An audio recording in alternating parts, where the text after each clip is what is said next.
Hey guys, this is Marshall Kirby from Orchard Hill Farm Equipment in Belchertown, Massachusetts. Today behind me we're going over a quick tutorial for a customer of ours. This machine's getting delivered a couple hours away. Customer didn't have the time to come out, business owner as we are, but he wanted a tutorial before he gets his machine today, just so he can run over everything without actually physically having to come out here. So we're going to kind of show you this setup and a little bit about it and some of the features he opted for and attachments. So this is a DK6010SE cab tractor with a KL5520 loader, a Worksaver 60-inch root grapple, a Kioti third function kit. He's also got the KB2485 backhoe behind me with the new Kioti mechanical thumb on there. He's got a, obviously the bucket on the front. He opted for a welded hook on the front. Industrial tires. This machine is pretty sweet, honestly. 58 horsepower at the engine, and definitely going to push some stone, rock, whatever he's doing with it, picking up logs, digging trenches. This is going to be an awesome machine. So we're going to go through most of the tutorial stuff on how this machine operates, but if you want pricing, more information on this series or model, I have other videos on it as well. So we're going to try and do a quick once-over for the customer of ours so he can watch this. All right, so basically on the loader you want to grease these pins. Generally every 10 hours of use, maybe 1, 2, 3 pumps of grease. No more is really needed.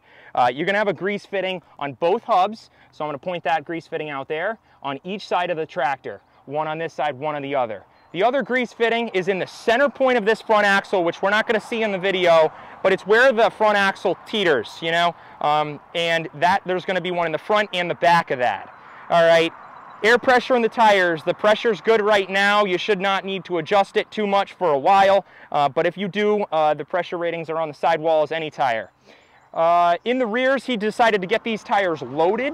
They're loaded with beet juice, so whenever he is going and checking his air pressure, which there is an air pocket in about the 10 or 20% range top piece of this tire, he wants to put his valve stem on the top to check that pressure. That way he's not squirting out any of the beet juice onto himself or onto the ground. All right, pretty simple, easy stuff. Cab has side mirrors.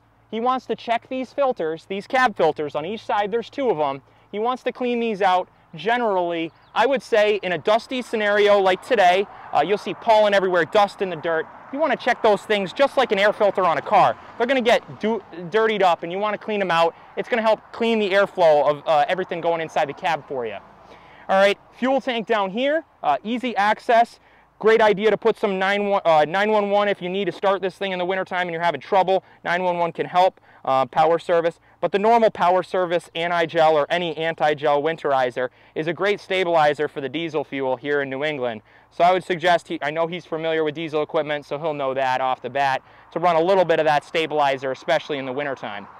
I want him to check his loader frame bolts and all the main bolts on this tractor, which include up here, all right?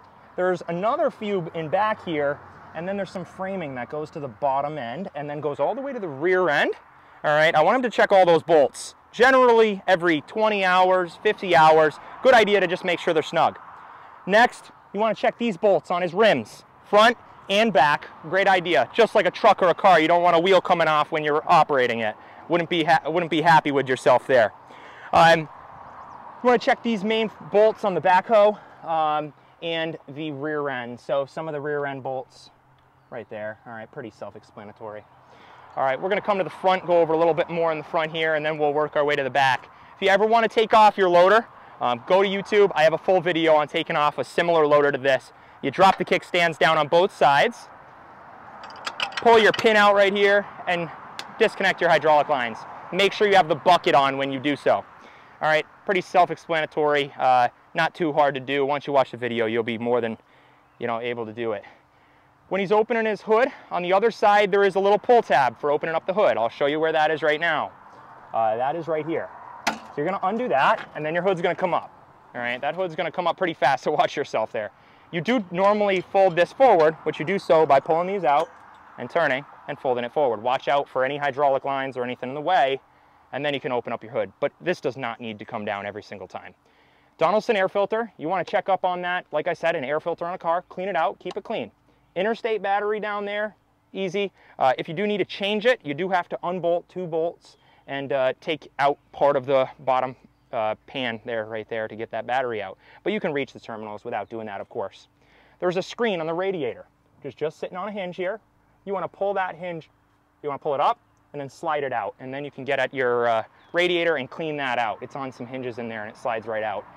To do that, you most likely have to have the loader in the air. That way you can actually get it out. Otherwise you're going to hit the pistons on the side of the loader.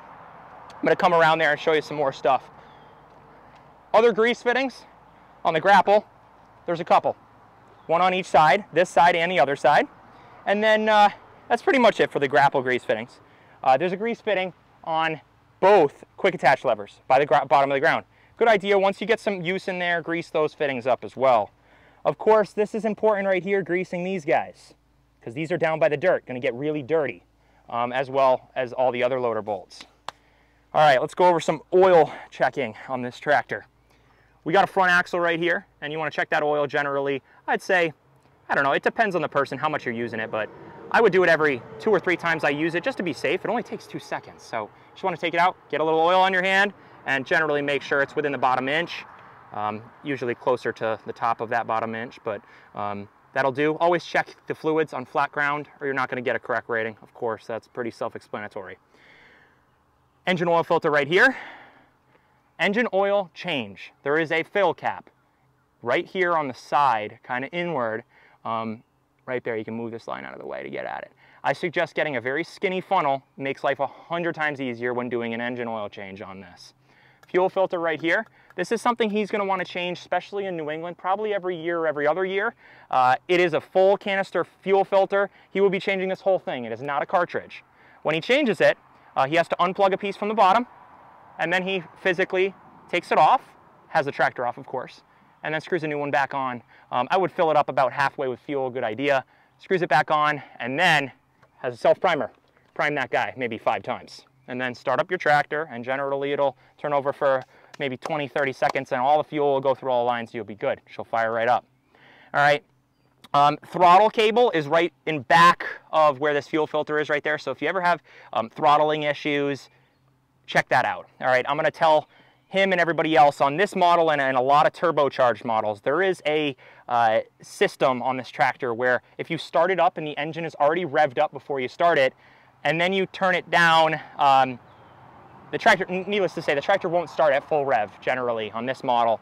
And sometimes if you press that lever super fast, it's not going to throttle up like crazy. You got to do it gradually. And that's mainly to protect the engine and the turbo from going crazy in less than a second throttling up. Just protection-wise. So don't think that there's a wrong problem with this throttle. That's completely normal. So just take your time with the throttle. It will throttle up. Do it once or twice. It'll be good. Hydraulic pump back here, nothing he should be touching, at least for a long, long time, unless he breaks something. But so no need to go over that. Third function hydraulics are back here, and loader hydraulics are in back of this frame, all color-coded right here. So if he ever takes off the whole loader, he's got to disconnect all 4 of these, and these 2 right here, all right? And then the rest will stay with the tractor. And of course, that would be done when he's taking off his loader. And that's pretty much everything underneath engine-wise right here. On the other side, just basically your turbo, starter, alternator. Not a whole lot going on. When he shuts the hood, you really got to be careful with it. Sometimes if you do it on an angle from the side, you're not going to get it straight down and get to lock in. Just a common thing with Coyotes, you just got to be in front and push it to the right extent. It'll lock right in. Quite easy for you once you learn how it locks in, just like anything. Marker lights on the side, mirrors. I suggest for anyone, if you got cab mirrors, don't stick them all the way out if you don't know where you're going and where the area is. You can always stick these in, get them out of the way, because I can tell you I was in the cab last night brush hogging, and I nearly ripped one of these off because I wasn't paying attention and I hadn't brush hogged in a while and just going in different spots. So keep an eye on those. Again, cab air filters up there. Great idea to check those out every once in a while. If he wants to widen the stance on this tractor, he can unbolt the rear centers, flip it around, spin the tire around, and then do that on both sides, and he can get a wider stance. It's an option. The fronts stay where they are. We're going to come in the cab and go over a couple of the controls for him real quick. All right, so while I'm sitting in here, we'll point out some of the features and he'll zoom in on some stuff for you so you can see. This is his third function and loader hydraulics. To open and close the grapple, you would do this. All the controls for how this loader joystick operates are located on a sticker right here. Easy access, shows everything. You will see that when you're inside the cab. Generally, you use this machine for an hour. You're a pro at the loader. It's pretty simple, not too complicated at all. There is a float on the loader, so if you push this all the way forward, it'll lock in a float. Perfect for grading driveways and pushing snow around, stuff like that. To get it out of float, just simply apply a little pressure and it'll come back. If you're lifting the loader in the air and you want to lock it out, you're going to lift it in the air, push in on this loader lock, and that locks in that loader, so nobody can mess with it and it can never drop on you. Unlift, undo that. To engage and disengage PTO, you're going to push down on this and spin it to the right, and it will engage your PTO. That's for a rear brush hog or a mower, something like that on the back of the tractor. Windshield wipers, self-explanatory. Lights on the cab, self-explanatory. Lights switch for the rear heated window, self-explanatory. Little cup holder. There's a recirc and a fresh air valve on the back here, so it keeps all the fresh air out of here or in here and circulates. All right. There is 8 total vents around this cab. Really a nice setup. Heat and AC, self-explanatory, just like a car. Pretty self-explanatory. Little light here, on, off. Radio, great little radio unit they got going on there. This is pre-plumbed with speakers.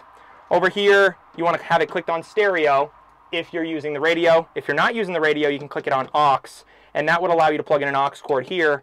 That way you don't have an aux cord going from here, way down here, from a phone. He wanted the radio because he wasn't going to use the aux feature. He simply listened to AM, FM. Tilt steering wheel, little blue lever right here. Unlock that, tilt it up and down, and lock it back down to where you want it. Parking brake, push down on the brakes, pull on this lever, parking brake set. Give it a push and it'll release and come back to you and you're good. Horn, headlights, blinkers, dash lights are located on the left right next to your parking brake system. Throttle for the engine. 4-way flashers, pretty self-explanatory. Cruise PTO, I'm not going to get into detail with that because it might confuse you, but you turn it on and you have your PTO on and you get into some thicker brush. If it's on cruise control PTO, the PTO will automatically rev up higher than you have it set if it needs to be, or down. All right, but you can look in the manual further for that, more details on that. Forward and reverse pedal, self-explanatory. You let off, one of the pedals is going to slow down and stop. And you can really hit these side by side really easy. We'll have him come to the other, actually we'll do 2 more things right here real quick while I'm over here. This is to lift and lower your 3-point hitch. That would be lifting and lowering a mower on the back. There's a height adjustment that you can set that at. So every time you drop it, your mower, it drops to the same height. All right? Pretty nice feature. This is a rear remote valve. You have to have this on, either A or B, one of the other. You will know which one is right for the backhoe to operate. Based off it being an A right now, I'm guessing A is for the backhoe, the way this is set up, but not positive. If you're not using the backhoe for a long time and the backhoe's off, you want to put it in neutral, especially if you're disconnecting the backhoe. This has to be in neutral. Seat has some hydraulic cushion options. Adjust all these seat adjustments to your liking. That'll make it really a comfy ride. Locking differential down here, that can still be engaged in 4-wheel drive. Generally, that is most of the time when this is used. It's something you kick in and hold your foot down when you need it and let off when you don't need it. Pretty self-explanatory. All right, he's going to come to the other side. We're going to go over the last few things in here and go over the backhoe and we'll be done. Low, medium, and high, simple. You got to put it in gear, you put it in gear. If it does not go into gear, this is pretty common on any hydrostatic, not just this tractor. If you can't get it in the low gear or one of the gears, start the tractor up, lightly press on the forward and reverse pedal at an idle as you're pushing it in, and it will just slip itself in. It's because it's fresh, it's new, it hasn't been used or broken in yet. 2- and 4-wheel drive, again, be stopped for this, but if it doesn't want to go in, just press lightly on the forward or reverse pedal as you're pushing it and it will lock itself in. So self-explanatory there as well. Seat belt and back. Last thing inside the cab is the emission system. We didn't talk about that, and I don't want to go into detail on that to confuse you, the buyer. It is just like every other emission system out there. There is even a sticker located to your left back right here inside the cab explaining what to do when that light comes on. It's simple. There's an auto regen. You can keep running the tractor as it's cleaning itself out. The light's probably going to come on between 30 and 60 hours, and it's going to do its thing for 15 to 25 minutes, and you'll be good for another 30 to 60 hours. For complete details on that, you know, I have other videos on that, or check out the sticker on your tractor or the owner's manual. Pretty self-explanatory. Shouldn't give you any issues. All right, I'm going to close up this cab, and we're going to go to the back now real quick. Sorry I'm talking so fast, guys. We're on schedule with a truck driver headed this way already, trying to get this done for him as soon as possible, so he can check this video out before he gets his new tractor. Backhoe bucket right there. There is grease fittings on that, inner tubed, all at the bottom end. Then you get one external, and then they all start getting external from here up. So check that out. Grease those up definitely, because they're going in the dirt. Thumb kit, to put it down, you need to pull this pin and drop the piece down and lock your piece in. All right, pretty self-explanatory again. Lock for the backhoe when you're not using it, you lock that down. This is a side-to-side lock for trucking, which this backhoe is being trucked in a few minutes, so we're actually going to lock that in there. These are locks for the outriggers. When you're not using this, keep everything locked up. Just helps not keep the backhoe jiggling. Grease fittings on this backhoe that are hidden, and I'm going to show you all of them right now so he knows. Grease fitting here on both sides. You want to check that grease fitting. Down below, hidden ones on each side. You got one of these, and then one right here. So those 3 grease fittings are often missed on each side. Next, you got one right here in the top pivot, and one below that underneath right there for the bottom pivot. Check those grease fittings out as well.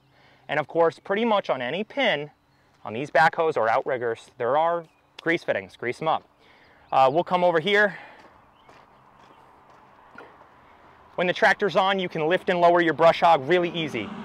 Have the tractor on and lift and lower that brush hog with this lever or inside the cab. When you hook up an attachment to your 3-point hitch, you want to have these tightened to the attachment so your attachment cannot swing left and right. Pretty self-explanatory doing that. If you want to take off this backhoe, check out my YouTube video on how to do it. It's pretty simple. And I don't want to get into crazy detail there.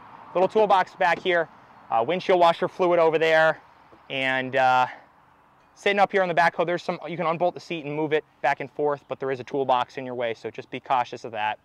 Joysticks for all your backhoes, self-explanatory. It shows stickers how to operate it, but again, an hour of use, you get pretty good at it. You can move these sticks to where you want, forward, reverse, sideways, to the way they're tilted. You just loosen the nut at the bottom and do that. Replaceable teeth on the backhoe. Rear window, cab window opens up, easy, nice setup there. And rear lights on the cab. And all the lights are on an axis on the cab, so you can adjust those. So again, I'm Marshall Kirby from Orchard Hill Farm Equipment. This video was meant for a customer to go over his full purchase. This is a DK6010SE cab with a loader backhoe and a front grapple and some extra features. He also got a block heater on this tractor, which we didn't go over, but that is installed on this as well, and a few other things like the radio. So if you got any questions, leave them in the comments. Email me at info@orchardhillsales.com or give us a call, 413-253-5456. And to the guy out there watching this right now, I hope you enjoy your new tractor. This is a pretty sweet setup. Thanks, guys. Take care.